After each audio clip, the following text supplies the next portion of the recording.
So hey guys, this is Keshav Sharma and we are back again with a new video. यार जिसने भी अभी तक पुराने वाली वीडियो नहीं देखी है, लिंक डिस्क्रिप्शन में गिवन है, अभी जाओ और विजिट करो। यार पिछली वाली वीडियो में हमने बात करा था फंक्शंस और लूप्स के बारे में। सो आज हम बात करने वाले हैं कंडीशनल स्टेटमेंट्स के बारे में। So let's start. यार कंडीशनल स्टेटमेंट वर्ड से हम क्या समझते हैं? किसी कंडीशन को in the form of statement लिखना। मतलब एक कंडीशन है, उसको हमने एक वाक्य मतलब कि एक स्टेटमेंट की फॉर्म में लिख दिया, उसको हमने कह दिया कंडीशनल स्टेटमेंट। अब यही चीज अगर कंप्यूटर की भाषा में समझे तो दो तरीके हैं, पहला इफ एल्स एंड दूसरा स्विच। तो पहले पे आते हैं यार इफ एल्स। अच्छा जी, इफ एल्स नॉर्मली अगर हम बात करें तो इफ कुछ हो एल्स वो ना हो। इससे तो कुछ समझ नहीं आया तो यार एक एग्जांपल लेके समझते हैं। मान लो एक कॉलेज बॉय है एक्स, वो बच्चा जा रहा है कॉलेज। उसके दिमाग में पता क्या होता है कि लेक्चर अटेंड करा तो अटेंडेंस मिल जाएगी, नहीं करा तो अटेंडेंस नहीं मिलेगी। सिंपल। वो बच्चा जा रहा है कॉलेज, कॉलेज जाते समय क्या सोचता है, यार अगर टाइम पे पहुंच गया, लेक्चर अटेंड कर लिया तो अटेंडेंस लग जाएगी, नहीं पहुंच पाया तो अटेंडेंस नहीं लगेगी। तो कंडीशन क्या हुई? लेक्चर अटेंड करना। लेक्चर अटेंड करा तभी तो अटेंडेंस मिलेगी, नहीं करा अटेंडेंस नहीं मिलेगी। तो इसी कंडीशन को अब एक स्टेटमेंट की फॉर्म में समझते हैं। इफ लेक्चर अटेंड करा तो क्या होगा? क्या होगा? अटेंडेंस मिल जाएगी, एल्स अटेंडेंस नहीं मिलेगी। सिंपल।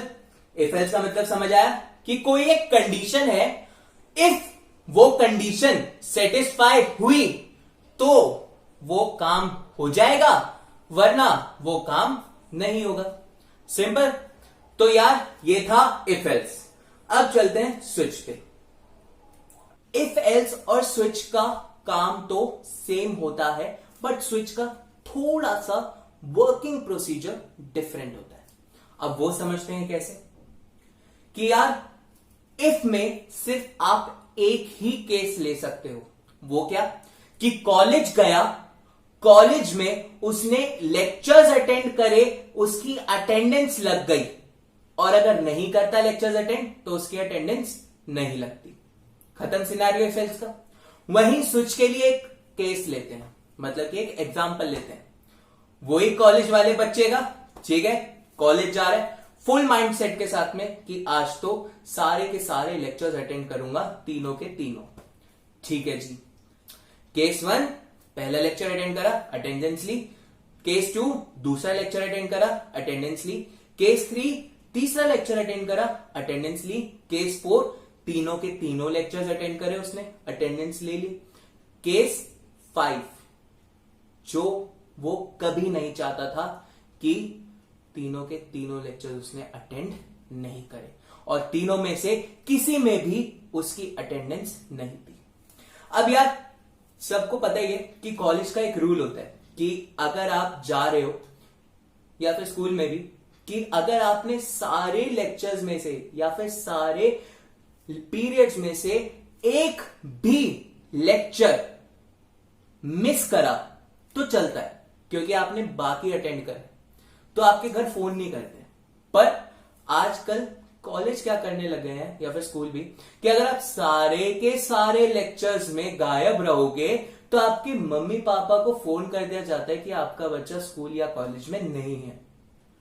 अब वो जो सिनेरियो होता है वो बहुत ही ज्यादा डेंजरस होता है, क्योंकि जो आपके पेरेंट्स हैं वो सोचेंगे कि यार बच्चा तो स्कूल गया या कॉलेज गया, उसने लेक्चर्स अटेंड करने चाहिए थी, पर आपने तो कॉलेज में रहते हुए भी या स्कूल में रहते हुए भी लेक्चर अटेंड नहीं करे, और उनके मन में क्या सिनेरियो आ गया कि आप बंक पर हो। तो वो एक वर्स्ट केस होता है जो एक स्टूडेंट कभी नहीं चाहेगा कि वो चीज हो। तो स्विच केस पे आते हैं अब। ठीक है, ये एग्जांपल पूरा समझ आ गया। बच्चा गया कॉलेज, केस 1, पहला लेक्चर अटेंड, केस 2 दूसरा लेक्चर अटेंड, केस 3 तीसरा लेक्चर अटेंड, केस 4 तीनों के तीनों अटेंड, केस 5 जो कि डिफॉल्ट केस है कि कभी नहीं चाहेगा कि वो केस सही साबित हो, वो क्या है, घर पे फोन जाना कि आपका बच्चा स्कूल और कॉलेज में नहीं आया, मतलब कि बंक पर है। ठीक, तो अब आते हैं स्विच केस का समझने। स्विच के साथ में हमने एक कंडीशन लगाई, लेक्चर अटेंड करना। स्विच के साथ में हमने एक कंडीशन लगा दी, लेक्चर अटेंड करना। Case 1 first period attendance, case 2 second period attendance, case 3 third period attendance, case 4 तीनों के तीनों अटेंड करें। डिफॉल्ट केस कोई नहीं चाहेगा यार कि उसके मम्मी पापा को पता चले कि वो बंक पर है। Done done. तो स्विच केस में अगर उस बच्चे को बचना है उस डिफॉल्ट केस से, तो उसे क्या करना पड़ेगा, उसे कोई ना कोई ऊपर वाले केसेस में से एक केस को ट्रू करना पड़ेगा कि उसे तीनों लेक्चर्स में से कोई ना कोई एक लेक्चर अटेंड करना पड़ेगा। मतलब स्विच कंडीशन में अगर आपका एक भी केस ट्रू हो गया तो आपका जो वो टास्क परफॉर्म करवाना चाह रहा है वो हो जाएगा। जैसे कि हमने जो स्विच केस का एग्जांपल लिया उसमें 4 केसेस थे और एक डिफॉल्ट। 4 केसेस कौन से, first period attendance, second period attendance, third period attendance and तीनों के तीनों में अटेंडेंस। तो स्विच का रोल क्या होता है कि अगर आपने किसी भी एक केस को ट्रू कर दिया, किसी भी एक केस की सिचुएशन को ट्रू कर दिया, तो वो डिफॉल्ट पे कभी नहीं जाएगा। पर अगर एक भी केस ट्रू नहीं हुआ बॉस, तो वो उस चीज पे चला जाएगा जो आप कभी भी नहीं चाहोगे, और वो कौन है, डिफॉल्ट केस। मतलब कि स्विच के लिए आपका एक केस भी अगर ट्रू हुआ तो वो काम परफॉर्म कर देगा जो वो केस उससे करवाना चाह रहा है। बट अगर एक भी केस परफॉर्म नहीं हुआ तो वो सीधा का सीधा डिफॉल्ट केस पे चला जाएगा जो आप कभी भी नहीं चाहोगे। तो यार यहां पे हमने स्विच केस भी समझ लिया, यहां पे हमने इफ एल्स भी समझ लिया, और जैसे मैंने आपसे वादा करा था कि अब हम कोडिंग करेंगे, तो लेट्स बिगिन। तो यार जैसा मैंने कहा था कि आज हम कोडिंग सीखेंगे, ठीक है, छोटे मोटे कोड्स बनाना आज हम सीख जाएंगे। तो कोडिंग करने से पहले हमें 2 वर्ड्स के मीनिंग बहुत ही ज़्यादा ज़रूरी पता होने चाहिए, एंड उससे पहले ये पता होना चाहिए कि हम कौन सी लैंग्वेज पर बात कर रहे हैं। तो यार जिस लैंग्वेज में हम कोडिंग करेंगे वो लैंग्वेज कौन सी होने वाली है, C++। ठीक, हम C++ यूज करेंगे एक कोड लिखने के लिए। ठीक, तो वो 2 वर्ड्स जो कि C++ में कोडिंग करते समय आपको बहुत ही ज्यादा इंपॉर्टेंट रोल प्ले करने वाले हैं, वो 2 वर्ड्स कौन से हैं, सिन एंड सी आउट। तो यार सिन एंड सी आउट, सिन का मतलब क्या होता है, सिन का मतलब होता है वो वर्ड जो कि इस्तेमाल हो किसी भी यूजर से इनपुट लेने के लिए, वो वर्ड जो कि इस्तेमाल हो किसी भी यूजर से इनपुट लेने के लिए। सी आउट वो वर्ड जो कि इस्तेमाल हो किसी भी आउटपुट को डिस्प्ले करने के लिए स्क्रीन पर।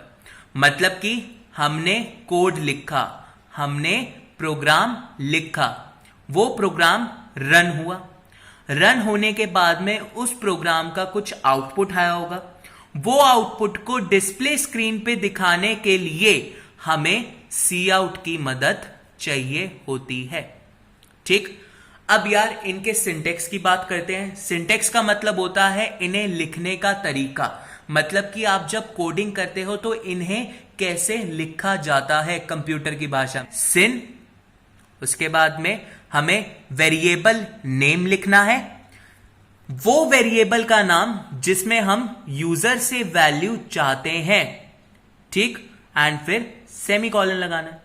Same with cout double quotes डालें, और इन डबल कोट्स के अंदर जो भी हम लिखेंगे वो एज इट इज का as it is display screen पर दिखेगा हमें।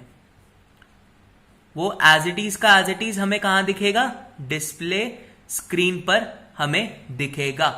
और फिर सेमीकोलन। चलो यार इसे और अच्छे से समझते हैं। यार कोड करते समय हमें यह भी बात पता होनी चाहिए कि हमारे पास में C++ में दो चीजें होती हैं। एक होती है कोड की स्क्रीन, और जब आप कोड लिख देते हो और इसे रन करते हो तो एक होती है डिस्प्ले की स्क्रीन, जहां पे आपका आउटपुट आता है। तो यार कोड वाली स्क्रीन पे अगर मैंने Cout डबल कोट्स में अपना नाम लिख दिया तो जब ये प्रोग्राम रन होगा, नीचे वाली स्टेटमेंट मत देखो अभी भी, ठीक है, सिर्फ ऊपर वाली स्टेटमेंट देखो। अगर मैंने कोड वाली जगह पे Cout डबल कोट्स में अपना नाम लिख दिया तो ये डिस्प्ले स्क्रीन पे मेरा नाम शो कर देगा। ठीक, तो ये हो गया Cout का रोल। वहीं चलते हैं अब सिन का रोल समझने। अगर हमने लिखा sin a, इसका मतलब हम a वेरिएबल में यूजर से कोई वैल्यू डलवाना चाह रहे हैं। तो जब ये प्रोग्राम रन होगा तो डिस्प्ले स्क्रीन पे एक ये कर्सर सा ब्लिंक होगा। ये कर्सर सा ब्लिंक इसलिए होगा क्योंकि यहां पे वो यूजर से कोई वैल्यू डलवाना चाहता है। जैसे ही यूजर वैल्यू डालेगा, जैसे कि मैं एक यूजर हूं, मैंने एक वैल्यू डाली 10, वो वैल्यू को एक्सेप्ट करके जो भी उस वैल्यू से आप काम करवाना चाह रहे होगे वो काम करके आगे उसका आउटपुट दे देगा। सिंपल बात। तो यार सबसे पहला क्वेश्चन जो हमारे पास आता है वो है print your name on screen. Print your name on screen, ये हमारे पास में पहला क्वेश्चन है और बहुत बेसिक क्वेश्चन है।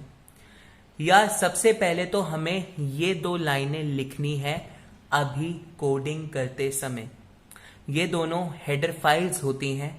हेडर फाइल्स पे मैं एक अलग से वीडियो बनाऊंगा, उसमें हम समझेंगे कि हेडर फाइल्स होती क्या हैं, क्यों इंक्लूड करी जाती हैं, ठीक है, वो सारा हम उसमें समझेंगे। बट जब तक आपको ये दोनों लाइन यूज करनी है कोड करते समय।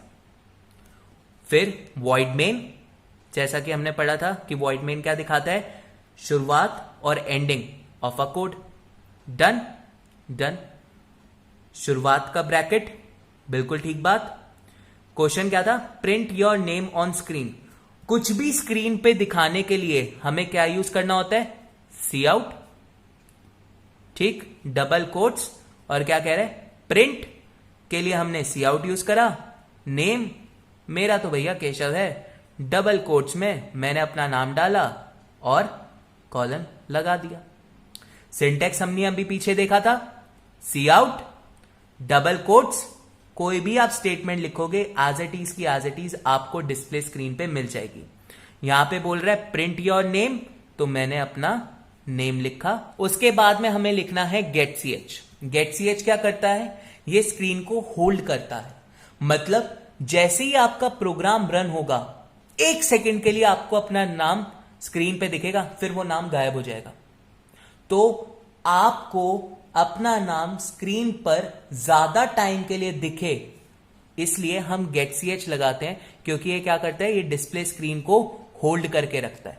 ठीक, उसके बाद में ये closing bracket. Program is done. था ना सिंपल?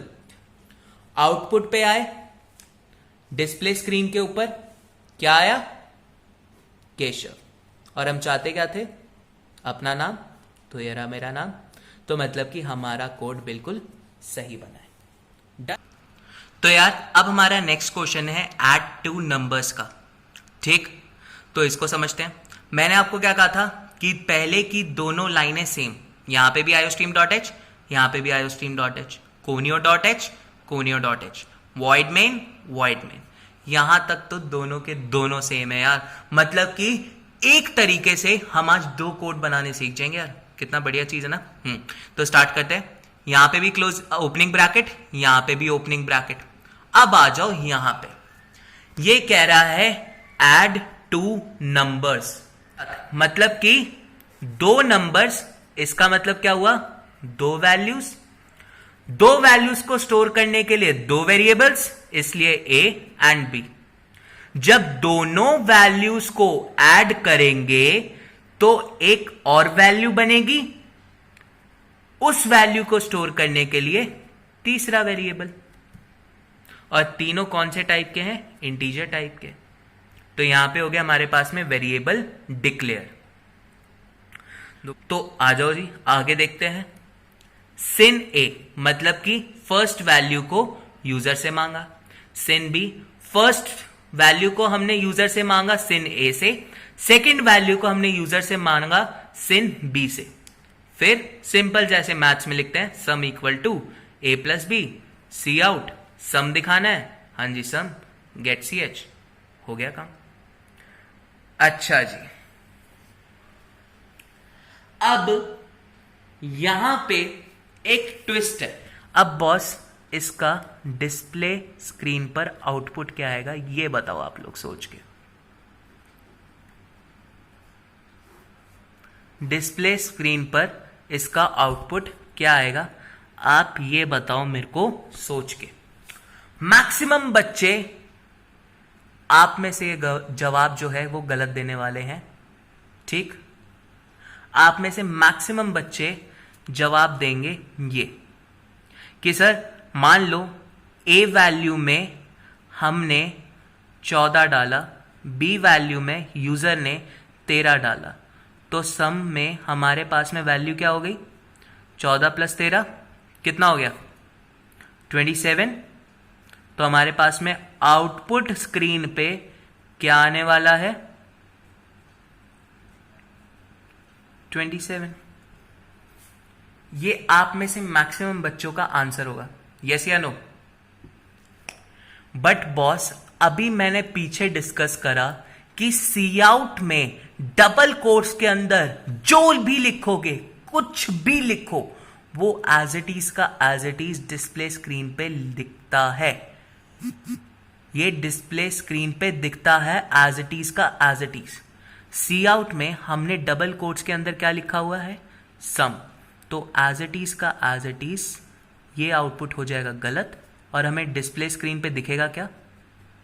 ये जो भी आप सी आउट के डबल कोट्स के अंदर लिखोगे वो एज इट इज का एज इट इज आपको डिस्प्ले स्क्रीन पे देखने को मिलेगा। अब कि सर अगर हमें वैल्यू दिखानी हो तो क्या करें? यार वैल्यू दिखानी हो कोई बात नहीं, थोड़ा सा इस लाइन को मॉडिफाई करते हैं, डबल कोट्स हटा देंगे तो हमारे पास में जो आउटपुट है वो अब सम की जगह 27 आ जाएगा। तो यार देख रहे हो डबल कोट्स का कितना बड़ा रोल है कि डबल कोट्स अगर लगा हो तो एज इट इज जो डबल कोट्स के अंदर है वो आ रहा था, पर जैसे ही डबल कोट्स हटाया तो वेरिएबल की जो वैल्यू है वो डिस्प्ले स्क्रीन पे देखने को मिल गई। तो यार ये थे जो 2 प्रोग्राम्स आज हमने सीखे हैं। इनमें अगर कोई भी डाउट हो आप कमेंट सेक्शन में मेरे को बताएं, ठीक है। एंड आगे हम इससे भी बढ़िया कोडिंग करने वाले। सो यार stay tuned and please like share and subscribe my channel.